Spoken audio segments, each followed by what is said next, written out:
तो सांग माने जदि आपण मानकर फेस रे बहुत पुराना कला दाग रही आज वीडियो देखंतु ता सहित आपण माने देखि पारथिबे हाथ मुह पाद ए सब कुंचा पड़ी जिबा माने कम एज रु भी बहुत एज देखा जिया परिका हुए तो सेही टाइप रो जदि आपण मानकर फेस किबा आपनकर बॉडी रो स्किन देखा जाउची ताले आज वीडियो देखंतु मु बहुत सुंदर रेमेडी अप्लाई करबी जहा द्वारा आपण मानकर फेस हो हाथ पाद गोड़ सब पूरा सुंदर देखा जिवो आ आपण मानकर एज भी जणा पड़िबनी। तो ये देखंतु प्रथमे कोन करिवे नेबे गोटे टमाटर आ गोटे आलू तो मुझे छोट साइज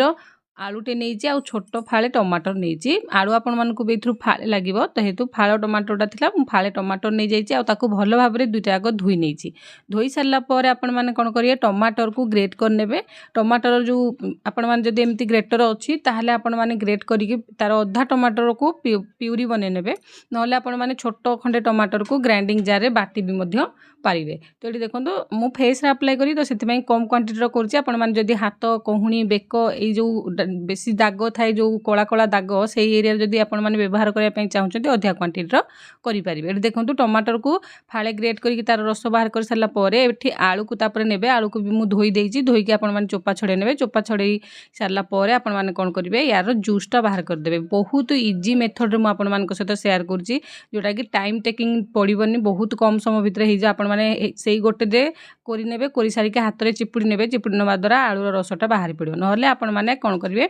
ग्रेट करिकी आपण मैंने कपड़ा साहाय्य ये करें तार रसटा को बाहर करेंगे। ये देखो टमाटर आलूर रस रहीगला आलू रस गोटे चामच आ टमाटर रस गोटे चामच क्वांटिटी हिसाब से मुझे कही रखुची मेजरमेंट गोटे चामच देवे टमाटर रस गोटे चामच देवे आलूर रस ता सहित देवे गोटे चामच बेसन मु अधा अधा चामच दुई थर देली बेसन गोटे चामच देवे तापर आपण मैंने ठीक सेमती गोटे चामच दही नेबे पूरा आउ थे आपण सहित मेजरमेंट पूरा शेयर कर दूची गोटे चामच टमाटर प्यूरी नेबे गोटे चामच आलूर रस नेबे गोटे चामच बेसन नेबे आउ गोटे चामच टिके अधा पाखापाखि आपण मैंने दही नेबे तापर ताकू भल भाव में गोले नेबे गोले सारिकी याकू पूरा बनईकी रेडी हो गला। एबे आपण माने याकू अप्लाई करिवे किपरि अप्लाई करिवे केउ समय रे अप्लाई करिवे जहा द्वारा कि आपणकर फेस भल भाव में ग्लो करिवो। आ एबे तो खरा दिन चलची आपण माने समस्त जानथिबे खरा दिन बाहर को जो माने जाउछंती तांको स्किन फेस कला पड़ जाउची ताले एई रेमेडीटा को अप्लाई करन। देखंतु मु एठी फेस रे आपण मानको अप्लाई करके देखिबी मो फेस रे मु किछि भी लगेइनी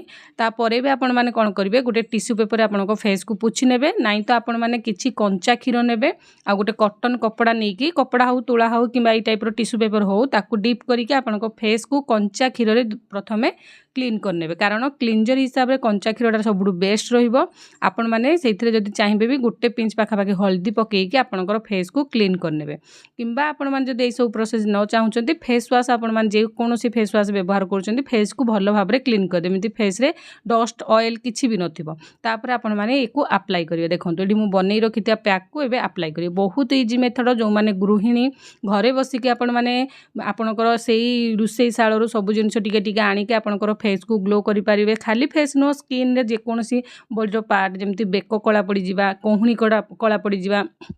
हाथ पाद जो जगह गुड़ाक आपणकर स्किन कला पड़ुची एई टिप्सटा को आपण मैंने अप्लाई करूँ कारण यहाँ बहुत ही भल टिप्स नेचुरल टिप्स आपण मैंने थोड़ा अप्लाई करूँ देखिए कंटिन्यू रखिए अप्लाई करके आपणकर निहाती भाव में रिजल्ट आसो। आपण मैंने प्राकृतिक जिनस माने जो गुड़ाक नेचुरल जिनस होम रेमेडी जब आपण मैंने किसी व्यवहार करुँच चुट्टी हो स्किन हो जेकोसी होम रेमेडी अप्लाई करूँ कंटिन्यू रखा चेष्टा करूँ कि माने नुहे जे आम आज लगेगा पुणी छाड़देवा पुणी मन पड़ लगे सेमती ना आपण मैंने कंटिन्यू लगातु देखिए तार निहाती भल रिजल्ट आसो जो मैंने व्यवहार करुँच कंटिन्यू से ही जानी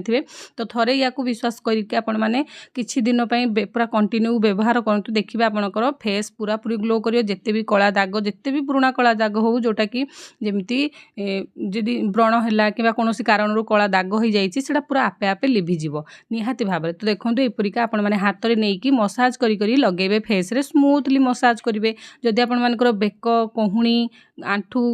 युड़ाक अधिका जमी पाद गंठी गुड़ाक जदि आंगुठीर गंठी गुड़ाक तो से जगह आपण मैंने अधिका देकी प्रेसर रे मसाज करें ना फेस रे गला स्मूथली आपण मैंने मसाज करेंगे मसाजटा मेन इंपोर्टेंस कारण मसाज द्वारा ही आपंकर फेस रो ग्लोटा आहरी बढ़िबो। तो ये टाइप रो फेस मसाज करा जाए ठीक से टाइप रो फेस मसाज करेंगे तापर हाथ रे भी आपण मैंने लगे पारे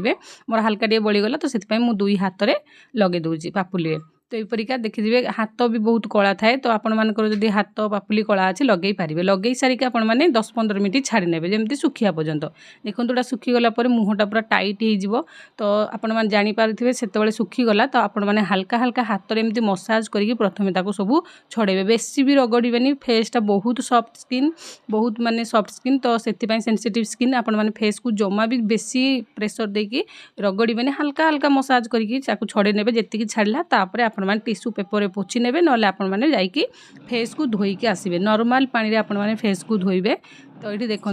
ये मुझे प्रथम टी टिश्यू पेपर पोछि दूसरी तापर जाइए नॉर्मल पानी में धोई नेबी।